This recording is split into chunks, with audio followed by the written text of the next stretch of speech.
This is The Right Approach. I'm JW Judge, and with me is my co-host Barbara Hinske.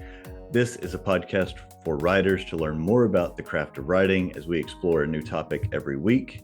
And this week, we are talking about goals and goal setting, which I know we both do, but we haven't ever talked about it either on here or personally before. So we'll just kind of be exploring this topic together. I looked back today and saw that we haven't done an episode with just the two of us since November 1st. And so Oh, when wow. this goes out in mid-January and we're recording it in early January, that'll be the first time in 2.5 months that it's just been the two of us.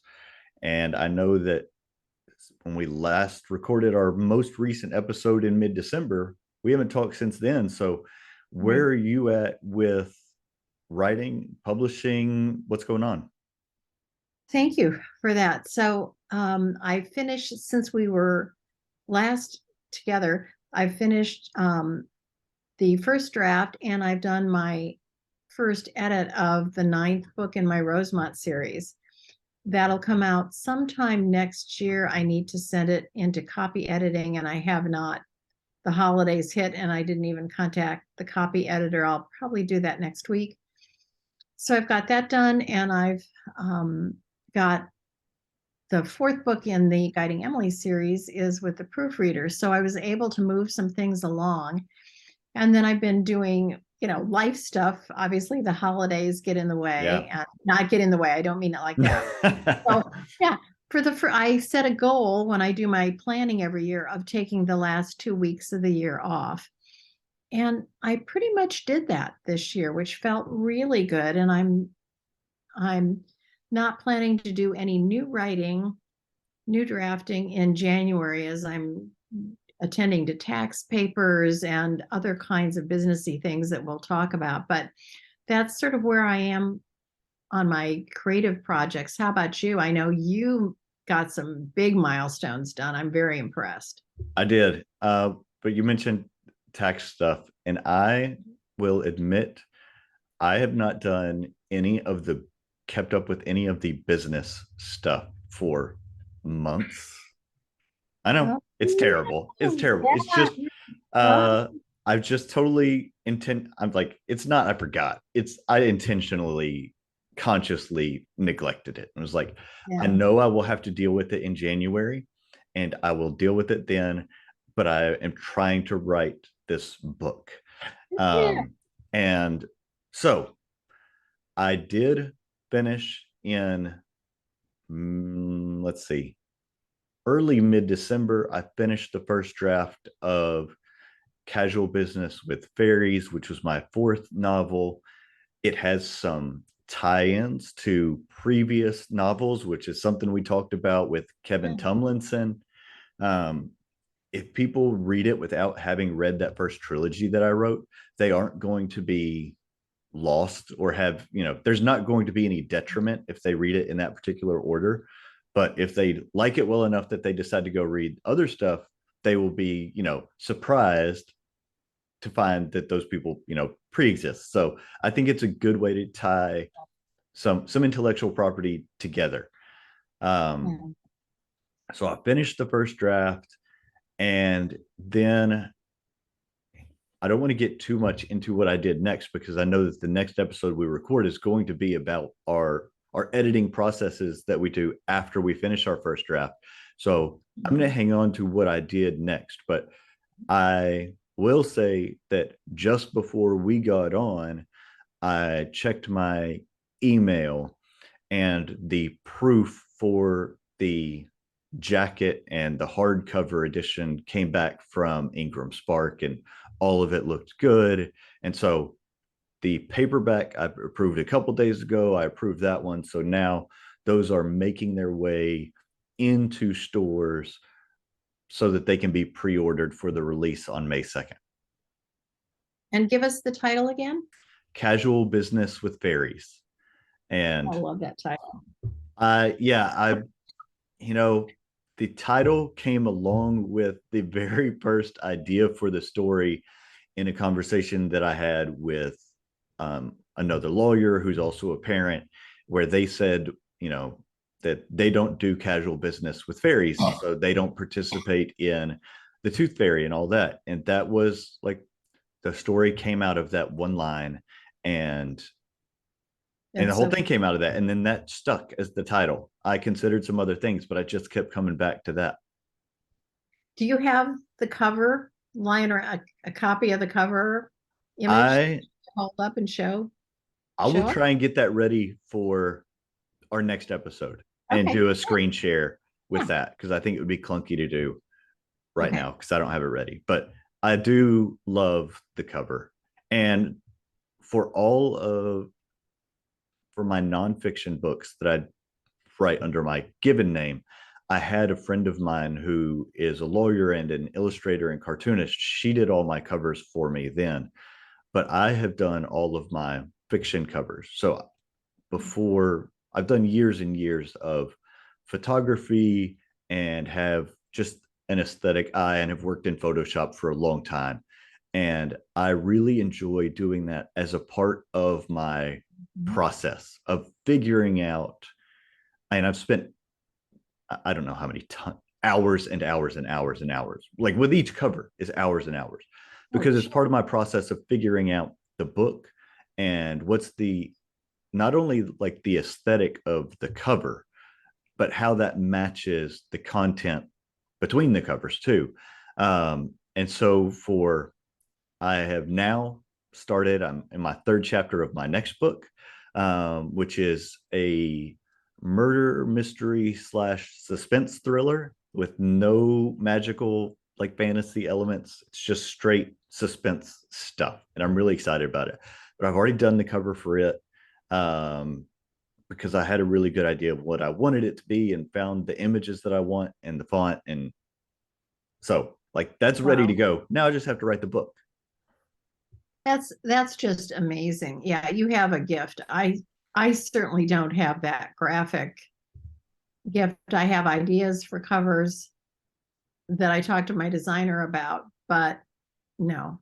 Um, I that's really wonderful.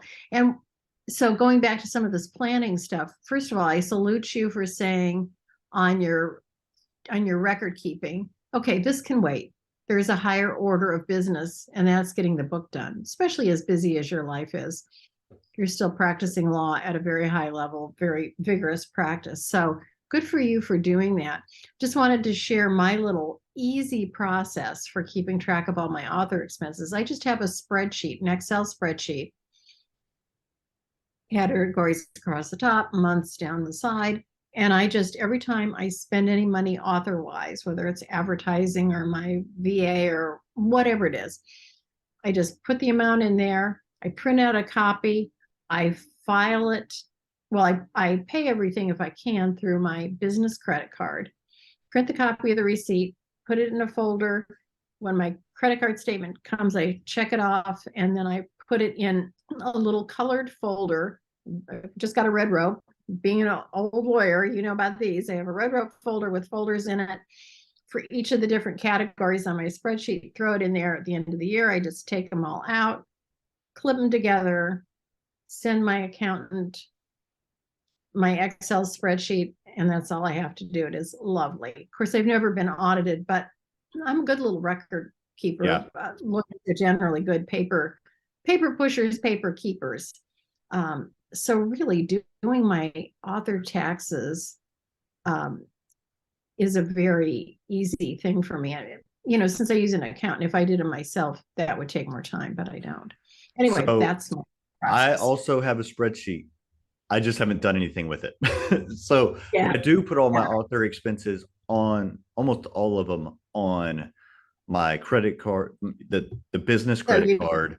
yeah, Yeah. And yeah, so I'm just going to go back through those statements and do it. that's, yeah, that won't And take you too then, much. so for the last probably, I don't know, 10 years, I have used an accountant. Last year, I decided to do it all myself just to see if the money that I was paying the accountant was worthwhile or not. Yeah. Um, I think I ended up about the same place. I haven't decided what I'm going to do yet this year. We'll see. But each way has its benefits. Um, it's just a matter Yes. of Yeah. the important thing is having a system so that you know where, ideally you'll do it as it goes along. But if not, at least you know where all the information is. Yeah, you can capture. It's better than just the proverbial shoebox full of receipts that you've got to dump on the table and start sorting. That's a mess. Yeah, for sure.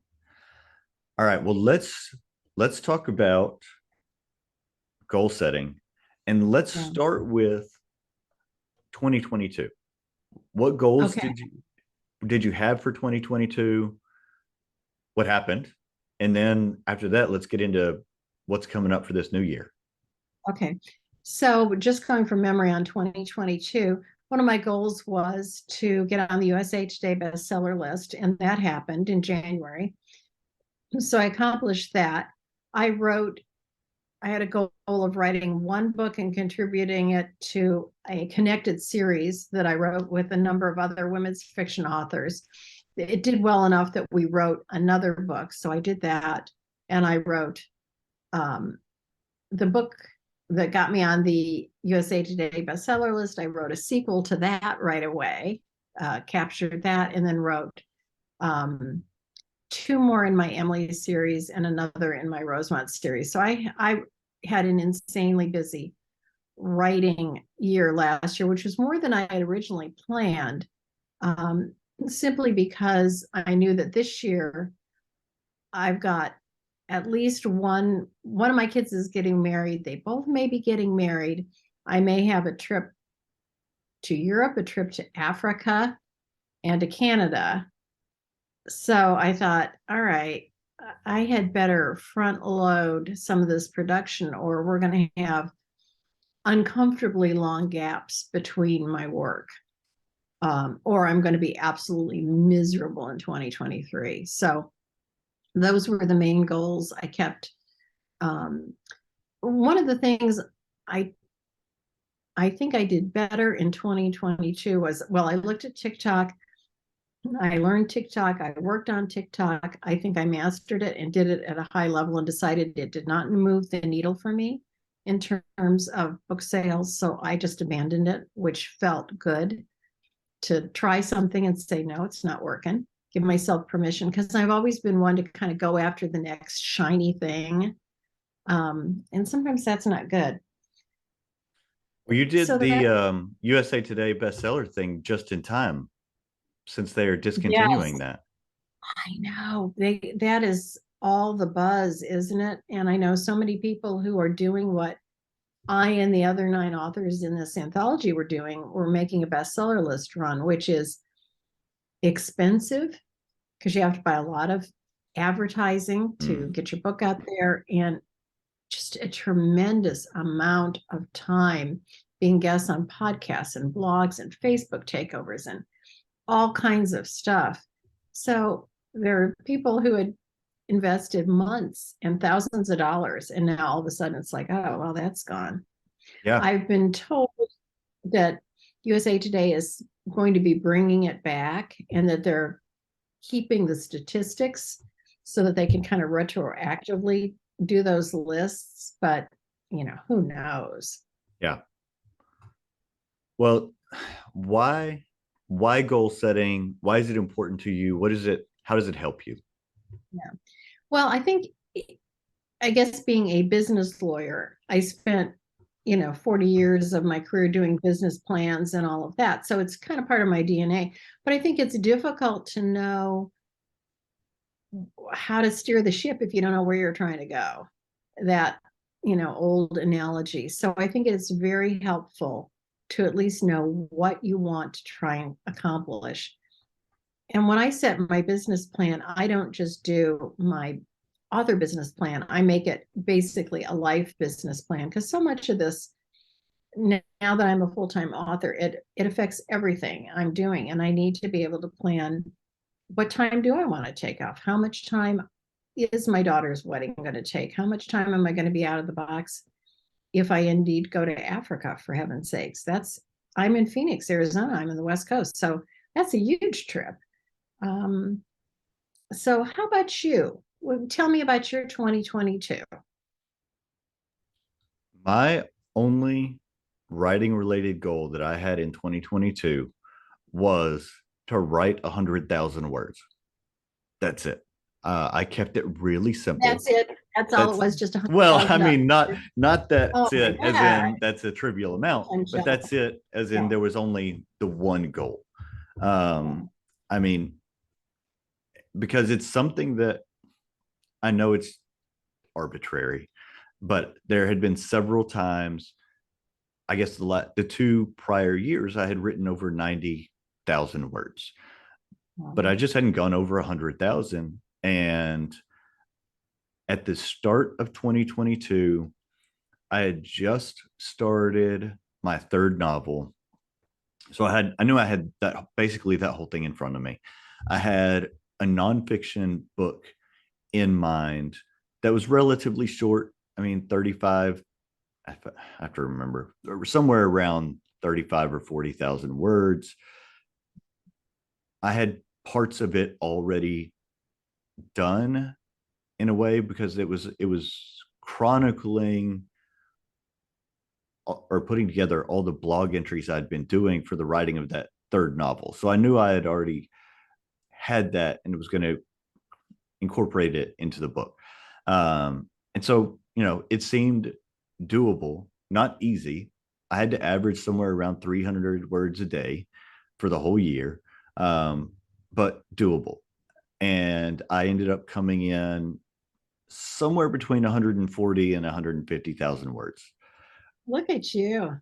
So that was, and I knew by, I think by August or September, I already had the 100,000 words. So I knew that, you know, I've done this. And so let's just see where we can push it. And then I Yeah. finished that fourth novel in about 6 months. And so that was, That's it. it was a lot of words but it was good. Yes. And so I started, and this is something I wrote about pretty extensively in that nonfiction book called Write Your Novel One Day at a Time, which focuses on if you're a, you know, if writing is your second thing and you have a career, you have a family, you've got a life, how can you fit all this in? And that's what that book is about. It's like, here's how I did it. It may not work for everybody, but here's some ideas of sometimes you're going to write in tiny pieces and sometimes some days it's going to be in bigger chunks. But those 100-word days, those 50-word days, like they add up too. And if you got a busy life and writing isn't your full-time thing, there's going to be days where that may be all you can do. It may be one sentence, Mhm. but then you're going to have other days where things work out that you can get all that done. And so that's how I had to go about it. So I just kept that journal of, and not just how many words, but some days writing is terrible and every sentence feels bad. And you come Mhm. away and you're like, man, that was a miserable experience. And then you have those days that all the words just flow out of you like water. And then you're like, okay, this is why I keep coming back. And so it's not just the word count, it's how you feel about it every day. Um, and Mhm. and so it was a very productive year for me as well. Anyway, so I started keeping up with goals in 2016. Mhm. Um, And back then, it was related to only to my law practice because the partner that I had been hired to work for had lost a lot of business. And I was in kind of this weird space at the firm and I wasn't worried about getting fired or anything, but it made me recognize, okay, it's time for me to start developing my own business. And what does that look like? And the guy I worked for he was gregarious and he was an extrovert and he loved going to conferences and meeting with people and like that whole thing. And that's not me. I am a Mhm. writer. And so I had to figure out what can I do that's sustainable that I can help me grow my law practice. And so I started writing. I did a law blog for several years that ultimately transitioned into a podcast that I did for a couple of years and wrote tons of articles, spoke at conferences. And speaking at conference to me is way more manageable than just going and attending and having to interact with people. And maybe that's Right. the teacher in me, but like speaking is a very different thing from small talk, because it's That glad directed. handing. Yeah. Yeah. So that led to a lot of opportunities. And, so starting in 2016, I started keeping up with my law practice and law writing related goals. And I did not achieve most of those goals. They were pretty ambitious, but what they did do was move me further down the road than I would have been if I hadn't had those goals in the first place.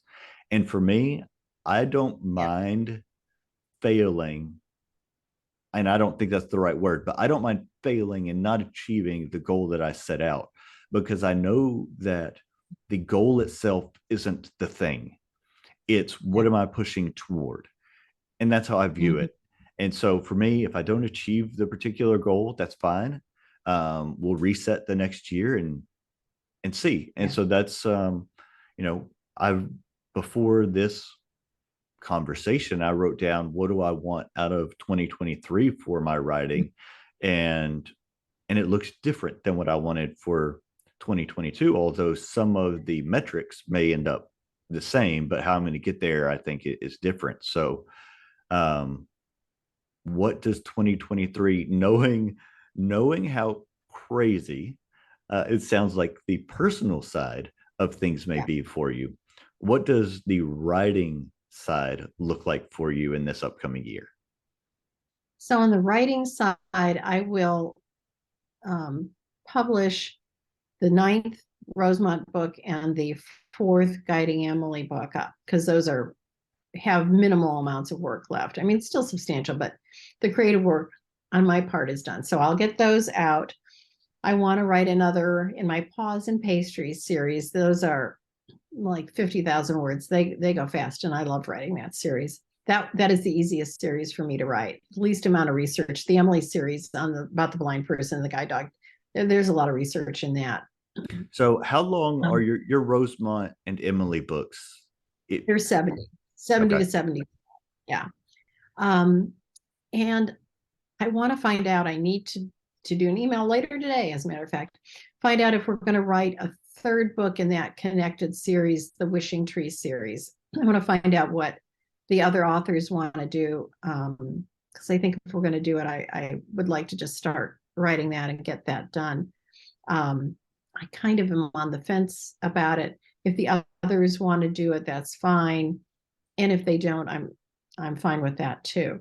So those, I'm also thinking, all right, if I drain the well of everything in 2023, that's going to make 2024 hard. So I would like to write another Rosemont and another Emily next year, but I also may be in Canada for 3 weeks for the filming of the Guiding Emily movie, because I'm under contract to be there the whole time. And with 2 family weddings coming up, and of course, I'm in the information vacuum. So I don't know. All that's going to just play out as it will. And then the other thing, I just did this to myself yesterday. I have a piano, I play the piano. I've taken lessons for years. And when I retired from my law practice, I said, all right, I'm really going to get really good. And I do practice every day. So I didn't do that for a couple of years, but then last year I said, what am I doing? I bought this very expensive piano with my first big royalty check, and it's sitting there. I hadn't touched it for 3 months. So I decided, no, this has got to change. And yesterday, when I went to my piano teacher, I said, I want to play arrangements by George Winston. If you're familiar with him, he's a little nightmare. He is a sort of a new agey.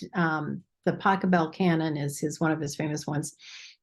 He is a brilliant jazzy new agey pianist, and his arrangements are horrific.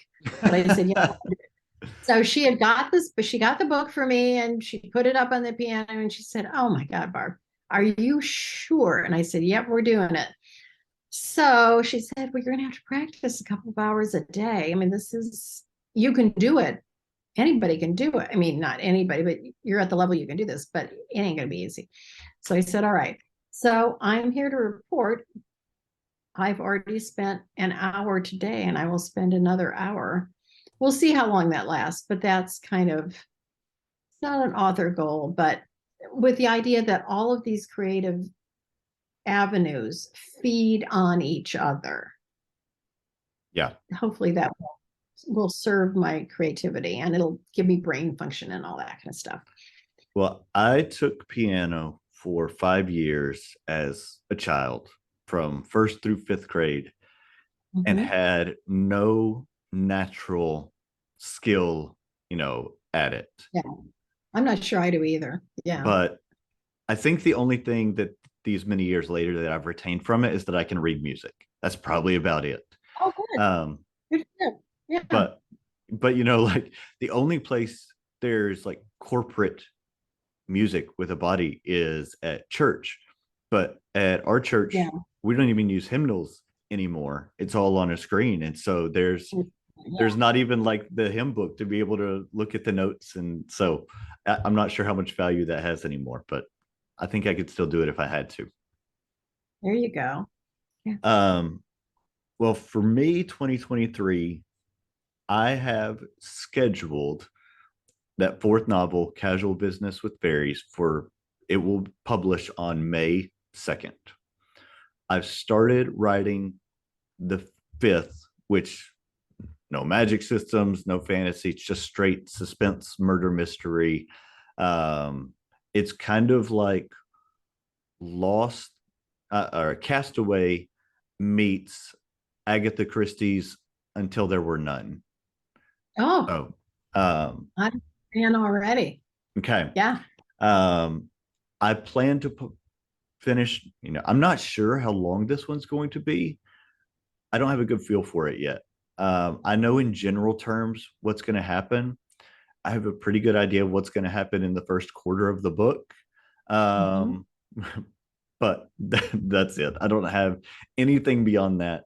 So I don't know. All of my other works to this point have been between 67 and 72,000 words. I Mhm. haven't planned it that way, but that they've all just fallen within that 5,000 That's, word, yeah, which that's is, a good length. yeah. And so we'll see where this one ends up. I think I know what I'm going to write next after this. But I would like to write, and I started this fifth one on January 1st. I'd considered starting it on the December 31st, but I waited, did some other stuff just so I could start it on the first. So I want to write two books this year, and I want to publish two books this year. So the fifth book, ideally, it would take roughly 6 months to write if Yeah. if history can be relied on. And Mhm. then I will be able to get it and the fourth one published this year. And then I also want to, because look, this is going to be really transparent because I don't ever want to purport to be more than I am here. I have not had daily book sales yet. Mhm. And that is something I want to get to. By the second half of this year, I would like to see Yeah. daily book sales. And I know that you and I have talked about that, about getting toward that. So, I am doing some things in addition to continuing to write, because obviously the more books you have, like that's key there. Um, I participated in a mega sale involving a big group of authors on Reddit that I, put all of my three books for sale for 99 cents and got, I don't know, over 100 book sales. I mean, it's only, 35 cents each on Amazon, but still, Yes. the bigger deal there is having the sales. I'm doing a bunch of the smaller email marketing, you know, groups that send out their daily book deals Yeah. on January 10th and 11th. So hopefully that will facilitate it, and, Mhm. just doing some things to try and facilitate getting those daily book sales. And then, you talked about the piano. I have started exercising regularly, which I hadn't been doing for a while. But I had a doctor's visit in early December and got the labs back, and I have high cholesterol, and it's genetic. My mom's side of the family, I have to thank for that. But, I told the doctor, I was like, look, if I eat better and exercise for the next 3 months, can we redo the lab work to avoid medication? Like, I'll do the medication if I need to, and if that's what you want. But if I can make changes, then I would rather do that. And he was fine with it. So, Yeah. daily, at least regular exercise. It's been daily so far. And to the extent that Yeah. I can, that's what we're going to do. And, but the creative endeavors like piano, so art, whatever, those feed it. But also, an important part of being productive is being healthy. And so I'm prioritizing that Yes. this year. Yeah.